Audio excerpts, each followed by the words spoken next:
नमस्कार फ्रेंड्स मुझे आपको स्वागत करुच्ची ओडिया जी टेक चैनल को। आज आपण जो अपडेट रही से लोकसभा निर्वाचन पूर्व केंद्र सरकार बड़ उपहार सस्तार मिल गैस सिलिंडर। तेबे कौन रही संपूर्ण अपडेट टी चलतु देखा। एमती वीडियो अपडेट पाइबापी सब्सक्राइब करंतु ओडिया जी टेक चैनल को बेल आइकन दबाई ऑल नोटिफिकेशन कर दियंतु।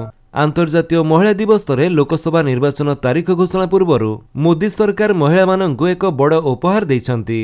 केंद्र सरकार एलपीजी सिलिंडर उपर दिया जाइथिबा सब्सिडी 1 वर्ष पई वृद्धि करिसंती। प्रधानमंत्री उज्ज्वला योजनार हिताधिकारी माने 31 मार्च 2025 पर्यंत एलपीजी सिलिंडर उपर सब्सिडी पाइबे।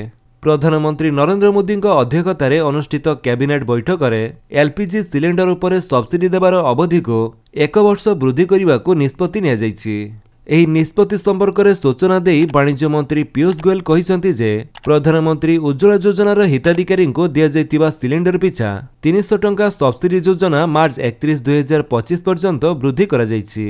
से कहिसंती जे एही सब्सिडी प्रदान हुए तो सरकार ऊपर 12,000 कोटी टंका हेबो एवं प्रधानमंत्री उज्ज्वला योजना रे हिताधिकारी को प्रतिवर्ष 12टी सिलिंडर दिया जिवो। तेणु उज्ज्वला योजना रे दिया जाउथिबा 300 टंकार सब्सिडी आसंता 1 वर्ष पई जारी रहिबो। एबे 31 मार्च 2025 पर्यंत उज्ज्वला योजनार महिला माने सब्सिडी लाभ पाइबे। केंद्र सरकार एही निष्पत्ति द्वारा 10 कोटी परिवार उपकृत हेबे। तो फ्रेंड्स ये थिला आपनको पई किछि अपडेट। जदि आपनको अपडेट टी भल लागितले आपण वीडियो को लाइक कर दियंतु, आपनको सांगनक भितर शेयर करी जणांतु। आ जदि आपण चैनल नवा चैनल को सब्सक्राइब करी बेल आइकन दबाई ऑल नोटिफिकेशन कर दियंतु ताकि जेतेबेले वीडियो अपलोड करिवे आपण देखि परिबे। Thank you for watching.